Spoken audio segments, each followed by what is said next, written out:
자, 여러분 교재 175페이지입니다. 175페이지 오세요. 여러분 교재 175페이지 펼쳐보시면 용도지역이라고 나와 있을 겁니다. 용도지역, 용도지구, 용도구역. 아까 도시군관리계획으로 지정하고 변경하는 것을 결정할 수 있는 용도지역, 용도지구, 용도구역을 배우셨을 겁니다. 여기 용도지역편 이제 진도를 준비할 거고요.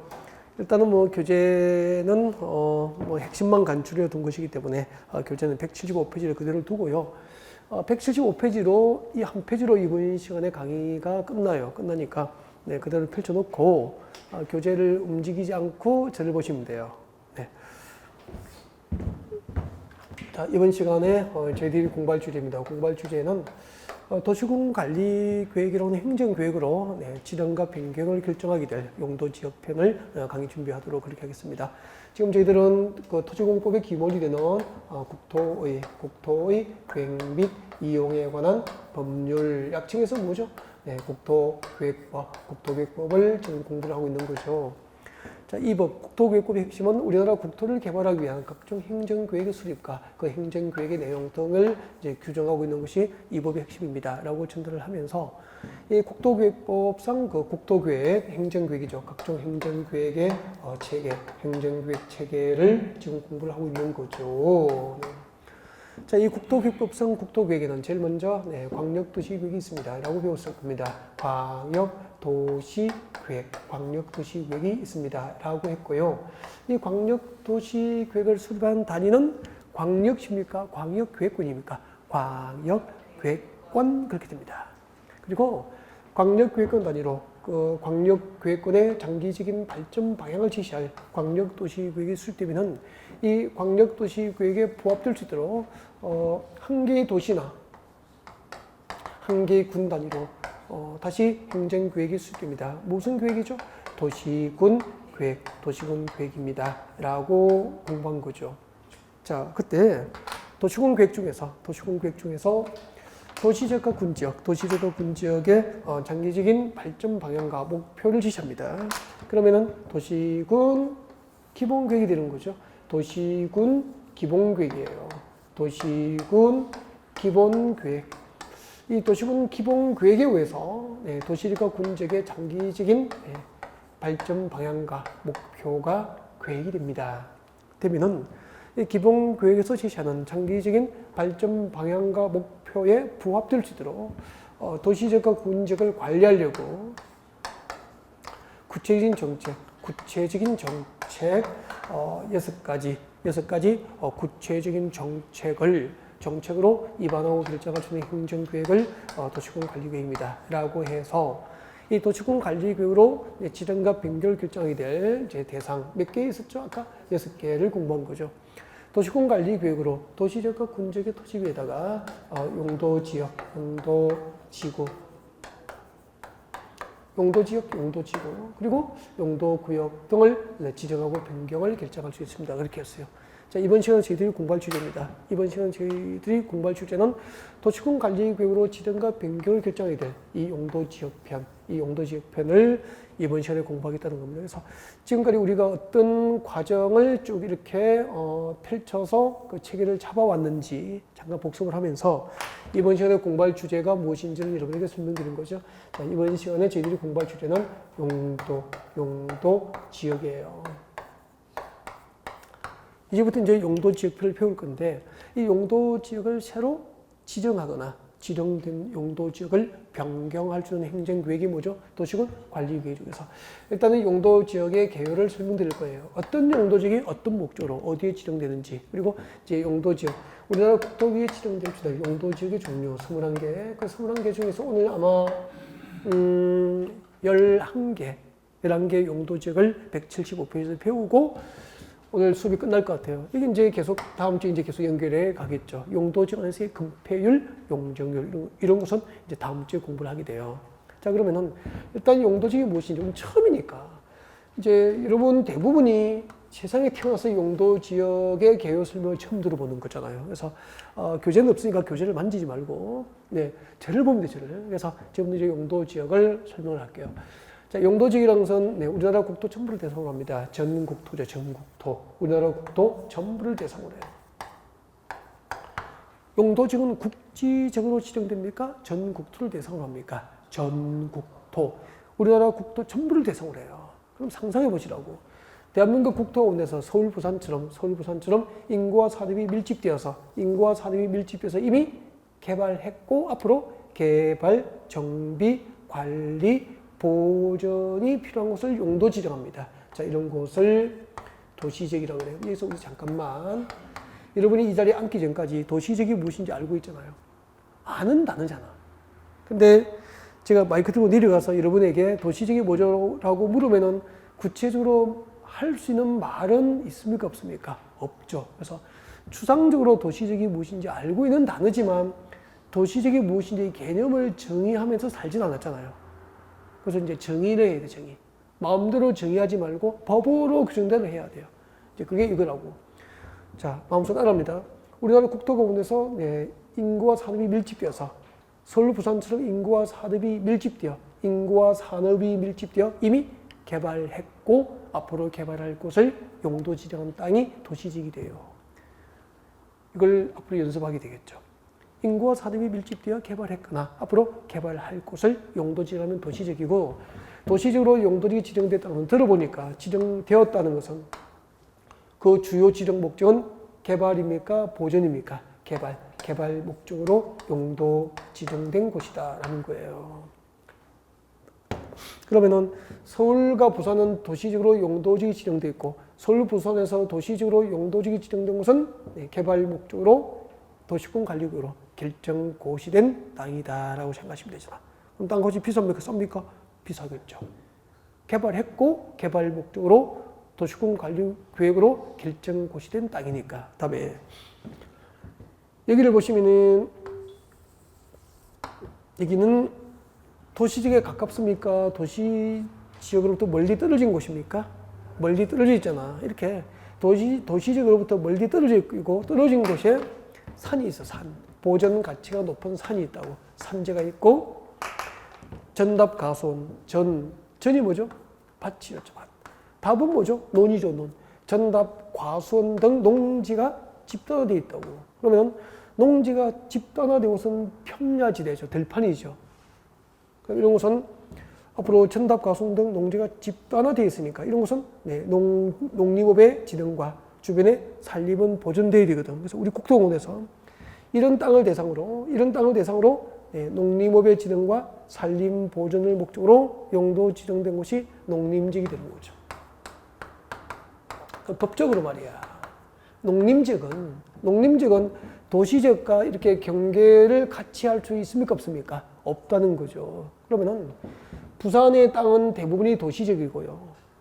그 도시지역 밖의 주변 땅은 법적으로 농림지역이 올 수가 없는 거라고. 농림지역은 항상 도시지역으로 멀리 떨어진 위치에 전답, 가수원 등 농지, 들판이 보이고 주변에 보존 갇혀 있는 산지가 있으면 농림업의 진흥과 산림 보존을 목적으로 용도 지정된 땅이 농림지역이 되는 거죠. 그래서 농림지역이 뭐죠라고 하면은 이 위치를 상상하면서 농림업의 진흥과 산림 보존을 목적으로 지정된 땅입니다라고 말할 수 있어야 되고 이 연습해야 된다고 해서 여러분 교재 176페이지 오십시오. 176페이지. 교재 176페이지 왼쪽 제일 위에 보면 농림지역이 나와 있을 거예요. 나와 있습니까? 176페이지입니다. 자, 176페이지 제일 위에 보면 농림지역 나와 있어. 그 농림지역의 지정 목적이 제일 끝에 보여. 줄 것이십시오. 농림업의 진흥과 산림의 보존. 이것은 나중에 암기를 좀 하셔야 돼요. 농림업의 진흥과 산림 보존을 목적으로 용도 지정된 곳을 농림지역으로 한다고요. 자, 그렇게 해놓고 교재는 그대로 두고 또 절을 봅니다. 절을 보세요. 여기 도시지역에서 멀리 떨어진 위치에 자 시작합니다. 자연환경 마음속으로 따라오죠. 자연환경 보존, 수자원의 보존, 그리고 아름다운 해안 보존, 그리고 생태계 보존 등을 목적으로 용도 지정된 곳을 무엇이라고 하냐면 이것을 자연환경 보존 지역이라고 합니다. 자연환경 보존지역이라고 그러죠. 그래서 자연환경 보존지역의 지정 목적은 자 도시 지역에서 멀리 떨어진 곳에 자연환경 보존이 필요하거나 수자원, 해안, 생태계 그리고 상수 및 문화재 보존이 필요한 곳을 용도 지정한 땅이 자연환경 보존지역이래요. 들어보니까 농림지역과 자연환경 보존지로 용도 지역이 지정된 곳은 개발 용도입니까? 보존 용도입니까?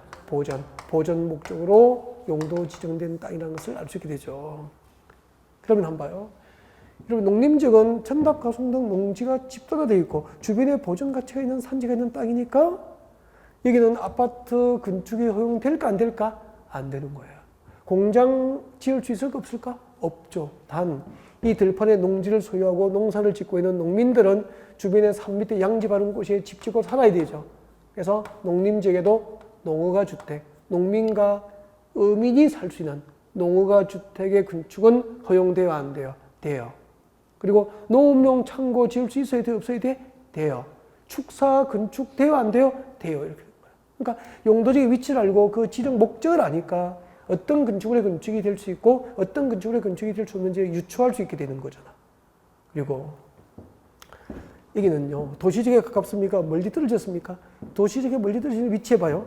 자연환경 보전, 수자원 보전, 해안 보전, 생태계 보전, 상수 및 문화재 보전을 목적으로 자연환경 보전지로 용도지역을 국가가 결정무시한 땅이라고. 그럼 여기서 땅 사면은 자연환경 보전, 국가가 자연환경 보전, 수자원 보전, 해안 보전, 생태계 보전, 상수 및 문화재 보전을 목적으로 행정계획을 수립해둔 땅인데 여기서 땅 사서 개발인 허가를 받아서 마음대로 집 짓고 공장 짓고 아파트 짓고 상가 짓고 할 수 있을까 없을까? 없죠. 단 이 산촌 마을에, 이 어촌 마을에 거기에 거주하고 있는 분들의 농어가 주택은 저기도 건축은 허용이 되더라는 거예요. 근데 가운데를 보십시오. 이 가운데가 이제 이렇게 해서 나눠봅시다. 자, 위쪽은 도시지역이잖아. 도시지역. 우리 국토 가운데서 도시지역으로 용도지역이 지정되어 있습니다. 밑에 보십시오. 밑에는 도시지역입니까? 비도시지역입니까? 비도시지역이잖아. 비도시지역이에요. 그러면은 여기는 이제 도시지역 아니고 비도시지역이거든. 근데 이 지역은 그 1980년대, 90년대, 2000년대를 거치면서 우리나라 개발 시대를 거치면서 이 지역은 난개발이 극심했죠. 그래서 이 땅이 옛날에 준도시지역이었어. 준도시지역.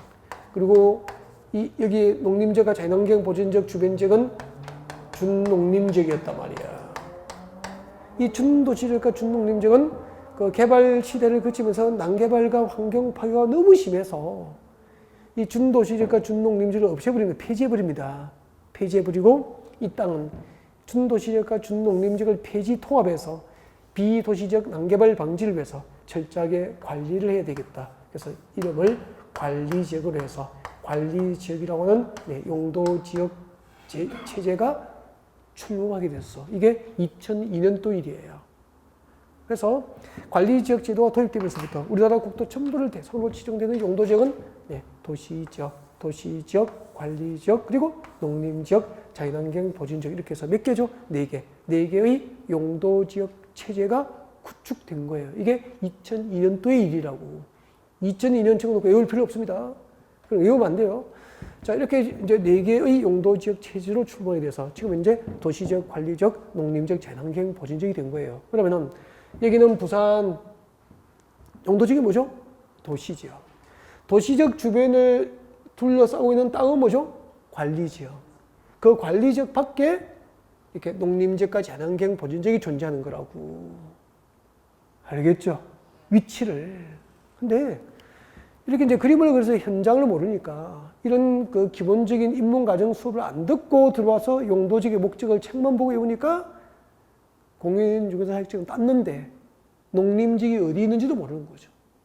손님이 농림지역이 뭐죠? 물으면은 전답, 가송 등 농지가 한 곳에 집단화되어 있고 들판입니다. 주변에 보존가치 있는 산지가 있는 땅이고 국가가 농림업의 진흥과 앞으로 농림업의 진흥과 산림 보존을 목적으로 용도 지정한 땅입니다. 라고 설명을 하면 고객도 여러분의 전문 지식을 신뢰할 거 아니야. 그 집에서 땅 사겠다고 계약서를 쓰는데 농림직이 무엇입니까? 라고 물으니까 말도 못하고 얼굴은 붉어라 푸르락 하고 아는 게 없으니까 눈도 마주치지도 못하고 그러면은 계약서는 그 다음날 그 옆에 부동산에서 계약서 쓰고 있더라고. 가서 때려버릴 수도 없고 그죠? 결국 진짜 공인중개사 이 업종에서 성공은 전문 지식으로 무장을 하라는 거죠. 그래서 세 가지를 하면 돼요. 공인중개사 자격증을 합격하고요. 합격하고 부동산 공부를 쳐와가지고 공부해서 전문가가 되라는 거죠. 합격만 하는 게 아니고 부동산 전문가가 되라. 전문 지식으로 무장해라. 그리고 부지런해라. 그리고 또 하나가 있습니다. 결국 우리 사업이라는 것은 고객을 사람을 나의 사람으로 얻어가는 과정이죠. 인간성이 좋아야죠. 사람 좋고 부지런하고 전문 지식, 실력이 있으면 이 업종에서 성공하더라는 거죠. 아마 이 공부 시작할 때 이런 얘기 하시는 주변 분 들었을 거야. 나 이번에 공인중개사 공부 시작해 보려고 해. 하면 친구들 분명히 이런 얘기 합니다. 야, 요즘에 부동산 경기도 안 좋고 요즘에 되는 게 어디 있냐고. 그 자격증 따도 우리 옆집에 자격증 따가지고 한다고 점포 벌렸다가 1년 만에 문 닫더라. 돈 안 된대 요즘에. 그렇게 얘기하죠. 아니, 모르는 소리 하지 말라는 거죠. 여러분, 공인중개사 자격증 따고 부동산업에 종사하시는 분 중에서 지금요 30% 40%는 떼돈을 벌고 있어요. 여성분이 한 달에 월 2천, 3천 벌 때도 있고요. 못 벌면 500, 600 벌 때도 있고요. 더 못 벌면 400 벌 때도 있지만 지금 마음속으로 400도 괜찮은데 그렇게 하시면 안 되고 그리고 나머지 30% 정도는 겨우 밥 먹고 살아요. 겨우 점포 치내고 빠듯하게 밥 먹고 살아요. 밑에 하위 30% 40%는 망하고 있어요. 어느 업종이나 그런 거 아닙니까? 어느 업종이나 그래요. 공인중개사 강의하는 학원 선생님도 위에 30%는 떼돈 아닌데 괜찮고 겨우 뭐 근근히 먹고 살고 있고 그 밑에는 언제 이 직업을 떠나야 될지 모른다고. 어느 업종이나 그런 거 아니에요. 그러면은 실력도 없고 인간성도 안 좋고 게으른 사람은 여기 있는데 예를 들면 여기 있다. 운도 나빠서 여기 있다. 그분이 부동산 경기 좋으면 갑자기 연봉 5억, 3억 벌까요? 아니죠. 그래서 아까 말씀드렸듯이 진짜 전문 지식으로 무장을 해서 전문 지식으로 열심히 잘 준비해서 고객을 부자로 만들어줄 수 있는 공인중개사, 법적으로 안전하게 거래를 할 수 있도록 도와줄 수 있는 공인중개사, 그리고 사람 좋은 공인중개사는 성공하더라는 거죠. 어떤 업종이든지 맞죠. 자, 이렇게 해서 이제 도시적, 관리적, 농림적, 자연환경, 보존적 4개의 체제가 출범했는데, 이 도시적과 관리적은 그 중에서 대통령령으로 세분됩니다. 지금 우리가 공부하고 있는 법이 국토의 계획 및 이용에 관한 법률이고, 그 법률 밑에 법률이 위임한 범위 안에서 정부가 입법을 할 수 있어요. 그때 이제 대통령의 이름으로 국무회의 의결을 거쳐서 법안이 만들어지면은 대통령령이라고 하거든요. 그 대통령령으로 도시적과 관리적은 세분합니다. 이렇게 돼요. 자, 도시적이 세분되면은 도시적을 세분하면은 도시적 안에 있는 땅은 다시 크게 용도별로 종류가 몇 가지로 구분되느냐면은 4가지로 구분됩니다. 도시적은 주거지역, 상업지역, 공업지역, 녹지지역으로 세분이 돼요. 그리고 이 주거지역, 상업지역, 공업지역, 녹지지역이 세분되면은 도시적 안에 모두 땅의 종류는 용도별로 몇 가지? 16개, 16개의 용도지역으로 세분 지정되는 거예요. 그럼 부산은 도시지역이니까 부산시 관할구역 안에 있는 땅은 이 땅을 어떤 용도에 쓰고 이 땅은 어떤 용도에 쓸 건지, 여기는 아파트 용도에 쓸 건지, 공장을 지을 건지, 녹지 보존할 건지, 이렇게 땅의 종류가 16가지로 구분되어 있는 거예요. 그러니까 도시적 안에 용도지역은 몇 개죠? 16개예요. 그때 관리적 봐주세요. 관리적은 3가지로 세분됩니다. 대통령령으로 3개로 세분되는데 여기서 실력 차이가 많이 나요. 실력 차이가. 자, 관리적 3개. 잘 배우셔야 돼요. 자, 여러분 여기 도시적 맞죠? 자, 여기 도시적 맞죠? 도시적. 도시적 가까운데 산이 있어 없어? 도시적 부산시 주변에 산 보여 안 보여? 보이잖아요. 아니, 도시 주변에 산이 있잖아. 네, 도시 주변에 산이 있습니다.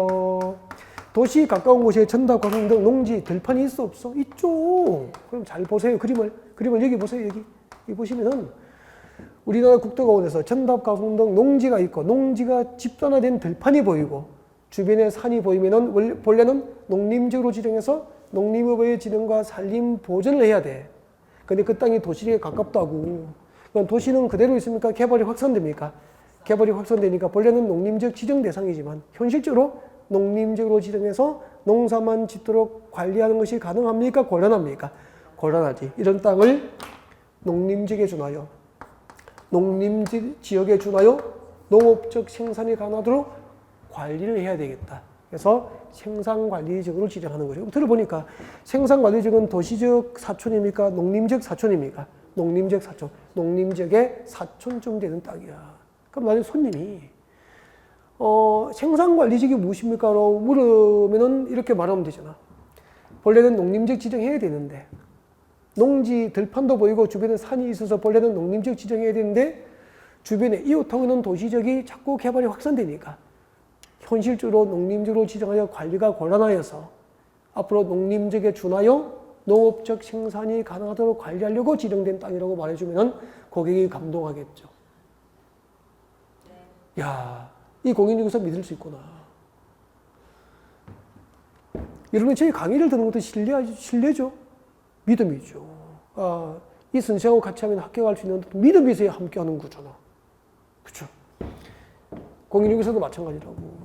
이게 생산관리지역이에요. 그래서 생산관리지역은 농림적으로 지정하여 관리가 가능한 땅입니까? 곤란한 땅입니까? 곤란한 땅이라고 외워야 힘을 치죠. 그래서 여러분 교재 175페이지 오세요. 175페이지. 175, 175페이지 제일 밑에 두 번째 줄에 봐요. 175페이지 맨 밑에 두 번째 줄 생산관리지역의 제일 뒤에 줄 것죠. 농림지역에 준하여 관리가 필요한 지역이다 이 말입니다. 도시지역에 이웃하고 있는 관리지역 중에서 농림지역에 준하여 관리가 필요한 지역은 뭐죠? 생산관리지역이 되는 거라고. 그 다음에 여기 거기 드세요. 여기 보세요. 여기 도시지역 맞죠? 도시지역에 가까운데 자연환경 보존이 필요하거나 수자원 보존이 필요하거나 아름다운 해안 보존이 필요하거나 생태계 보존이 필요하거나 상수 및 문화재 보존이 필요하다면 그럼 봐요. 자연환경 보존, 수자원 보존, 해안 보존, 생태계 보존, 상수 및 문화재 보존이 필요하면 본래는 무슨 용도지역입니까? 자연환경 보존을 지어서 보존해야지. 근데 그 위치가 도시지역에 가까운 거야. 그럼 도시개발이 확산되니까 자연환경 보존지로 지어서 관리만 하는 것이 현실적으로 곤란하잖아. 그래서 자연환경 보존지역에 준하여 보존될 수 있도록 관리를 해야 되겠다. 그래서 이름을 보존관리지역으로 붙인 거죠. 그러면 보존관리지역은 농림지역 사촌입니까? 자연환경 보존지역입니까? 자연환경 보존지역 사촌쯤 되는 땅이라는 거지. 그러면은 여기가 서울이고 여기가 부산이면은 도시지역 주변에 땅 살 때 가장 조심해야 될 땅이 무슨 땅이죠?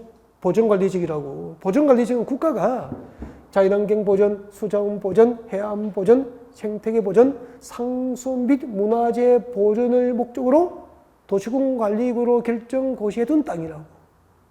행정계획으로. 그럼 이런 땅을 사면은 개발이 쉬워요? 어려워요? 사적인 개발이 거의 제한되면 안 되는 거예요. 그러면 개발로 인하여 토지, 땅값이 오르는 토지 가치 상승을 기대할 수 있어? 없어? 없다는 거죠. 1억 주고 샀는데 10년 뒤에 5억이 되고 누구는 10억이 되는데 누구는 1억 1천 하는 거야.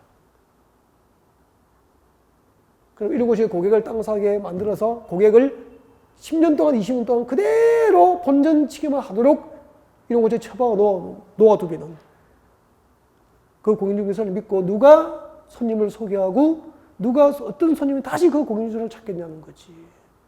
그럼 이런 것을 모르고 컨설팅을 하면은 그죠? 남의 인생을 경제적으로 좀 망치게 되잖아요. 땅은 비쌉니까? 쌉니까? 싸겠지. 그래서 도시 주변에 땅 살 때 싸고 좋은 땅은 없다는 게 90%예요. 싸고 좋은데 왜 나에게 오겠냐고. 맞죠? 강남에, 서울 강남의 아파트를 17억에 샀어. 이게 25억 되는 것은 순식간입니다. 예를 들면 순식간에 올라요.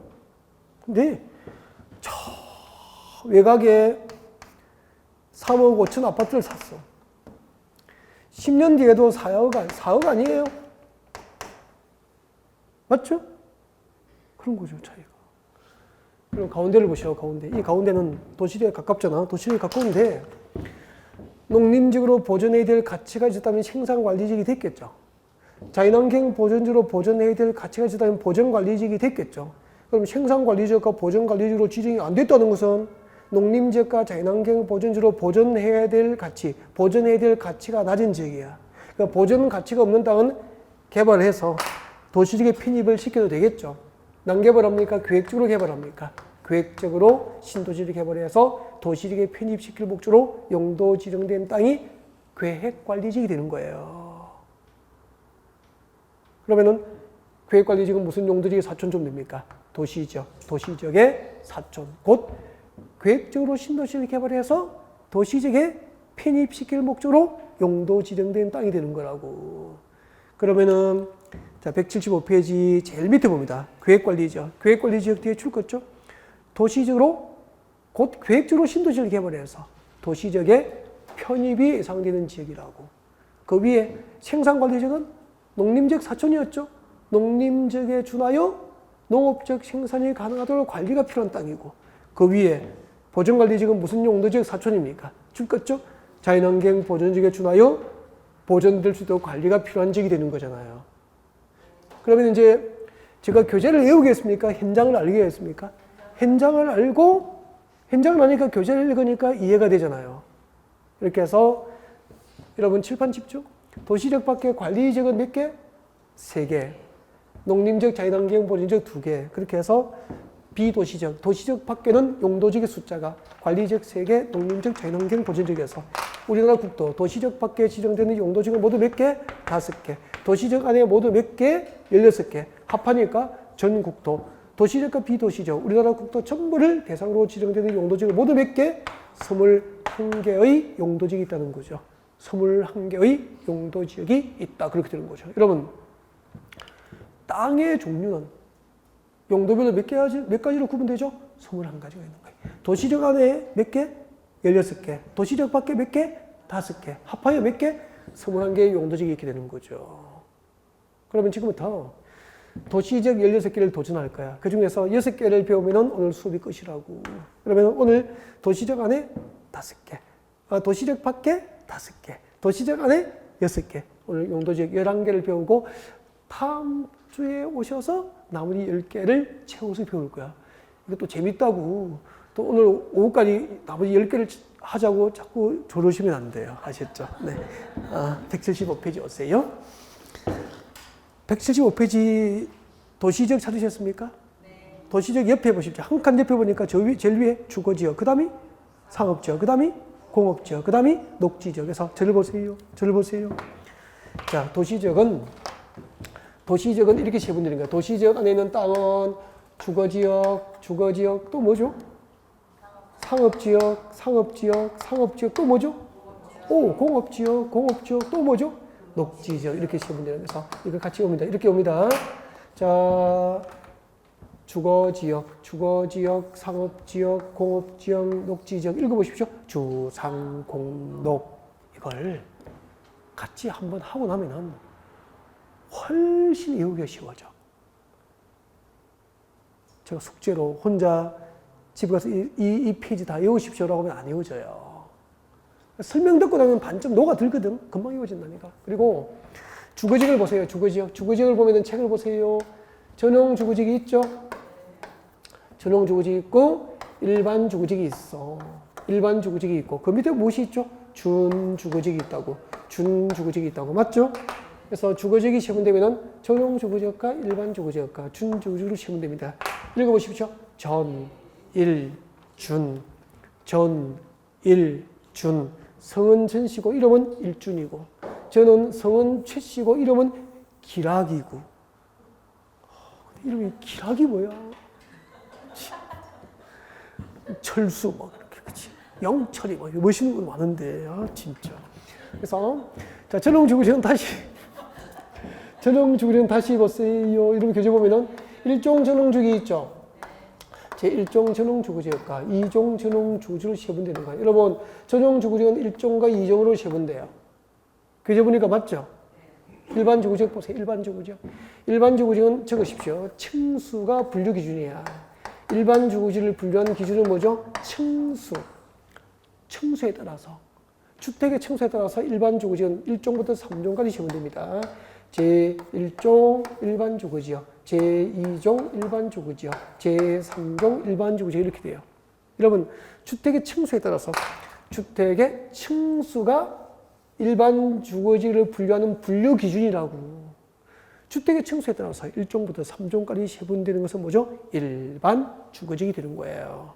그 다음에 이제 준주거지역인데 자 여기까지. 그러면 전용주거지역 몇 개? 1종 전용주거지역과 2종 전용주거지역 2개. 일반 주거지역 몇 개? 주택의 층수에 따라서 3가지로 구분되는 거죠. 1종부터 3종까지. 그리고 준주거지역 이렇게 하니까 주거지역은 모두 몇 개입니까? 6개가 되는 거예요. 6개. 그때 1종 전용주거지역이 뭐냐면 뒤에 보십시오. 1종 전용주거지역 제일 끝에 보세요. 뭐라고 되어 있죠? 공동주택입니까? 단독주택입니까? 단독 동그라미. 단독주택 중심. 단독주택 중심에 편리 아닙니까? 양호 아닙니까? 양호한 동그라미.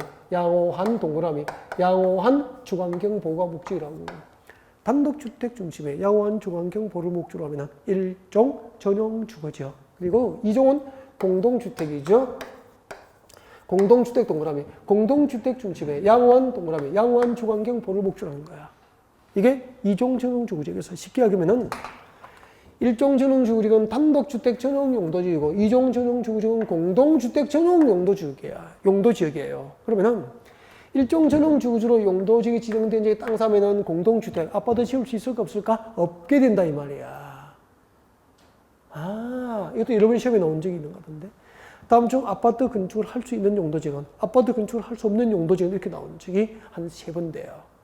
그러면 1종 전용주거지역은 아파트 지을 수 없잖아. 단독주택 전용 용도지역이니까. 그리고 일반 주거지역은 주택의 층수에 따라서 1종부터 3종까지 세분되는데 교재 보세요. 1종 일반 주거지역 제일 끝에 1종은 뭐죠? 저층 동그라미. 2종은 중층 동그라미. 3종은 뭐죠? 중고층 동그라미. 중고층 위주의 양호 아닙니까? 편리 아닙니까? 편리한 주관경 조성이 목적이라고. 근데 그러니까 이해가 되는데 잠깐만요. 손님이 이렇게 물어보는 거야. 아니 1종 일반 주거지역은 저층 위주 주택인데 저층 위주의 편리한 주관경 조성이 목적이라고. 근데 저층은 몇 층 이하입니까? 손님이 물어볼 수 있잖아. 4층 이하입니다. 4층 이하. 4층 이하 네, 주택을 위주로 건축할 목적으로 용도 지정된 곳이 1종 일반 주거지역이에요. 그럼 이제 2종은 중층인데 중층은 몇 층인데 중층은 5층 이상부터요. 5층 이상인데 몇 층까지인지는 5층 이상부터 8층까지인지 14층까지인지는 그 사이에서 각 시군 조례로 정하는 거예요. 부산은 부산시 조례로, 경기도 광명시는 광명시 조례로, 연천군은 연천군 조례로, 강원도 평창군은 평창군 조례를 정하니까 시군마다 기준이 같습니까? 다릅니까? 다르니까 전국 단위의 시험에 낼 수가 없는 거야. 알겠죠? 그래서 대개 이제 5층 이상부터 한 8층에서 14층 사이에서 네, 중층은 결정이 됩니다. 그리고 이제 보통 15층 이상은 중고층, 3종 일반 주거지로 보시면 돼. 근데 이걸 뭐 보통 15층 이상인데 이렇게 적으면 안 돼요. 조례로 구체적인 기준을 정하기 때문에 알겠죠? 네, 참고만 그렇게 하시면 돼요. 이해가 됐어. 근데 손님이 이렇게 물어보면 이제 큰일 나는 거야. 만약에 손님이 여러분 이제 공인중개사 사무소 소장님이잖아. 그래서 이제 손님이 소장님 전용주거지역하고 일반 주거지역이 어떻게 달라요? 라고 물어보는 거예요. 여러분이 몰라요 하면 계약서 안 쓰잖아요. 어떻게 해야 될까? 이거 구별 잘 못하거든요. 양호한 주관경 보호를 목적으로 합니다. 뭐죠? 전용주거지역이라고 그래요. 편리한 주거환경 조성을 목적으로 지정되면은 일반 주거지. 이거로 구분한단 말이에요. 그래서 양호한, 편리한, 동그라미 하라고 했어. 근데 이해가 안 되거든, 또. 선생님, 양호한이 무엇이고 편리한이 어떻게 달라요? 물어보고 싶죠? 그래서 제가 어제 저녁에 진짜 연구해봤거든요. 그래서 이것만 좀 설명을 하고 마무리하려고. 이거 밤새 준비했는데 설명도 못하고 가면 억울하잖아. 그죠? 그래서 이제 편리한하고 양호한 설명합니다. 여기요, 구경이 설명이니까 가만히 듣는 거예요. 여기가 서울의 강남역이라고 합시다. 강남역이에요. 서울 강남역입니다. 서울 강남역이고, 그러면 강남 대로변에는 업무용대 빌딩이, 그죠? 하늘 높이, 네, 절비하게 건축되어 있습니다. 맞겠죠, 뭐. 그 다음 블록에, 강남대로 그 다음 블록에 이렇게 쭉 좁은 도로가 있고, 쭉 들어가면은 여기에 아파트 단지가 있어요. 아파트 단지가 있다고. 그리고 여기 강남역 9번 출구를 지나서 9번 출구를 나와서 강남역 9번 출구를 나와서 쭉 아파트 입구까지 가면은 제가 그려보니까 6분 걸리더라고. 그럼 이 아파트는 역세권 아파트 맞죠? 역세권 아파트잖아.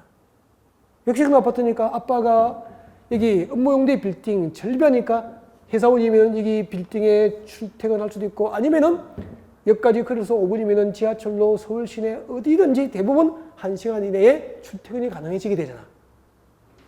그리고 단지 앞에 학교가 있더라고. 초등학교 아이들은 그냥 길 건너 학교에 보내면 돼요.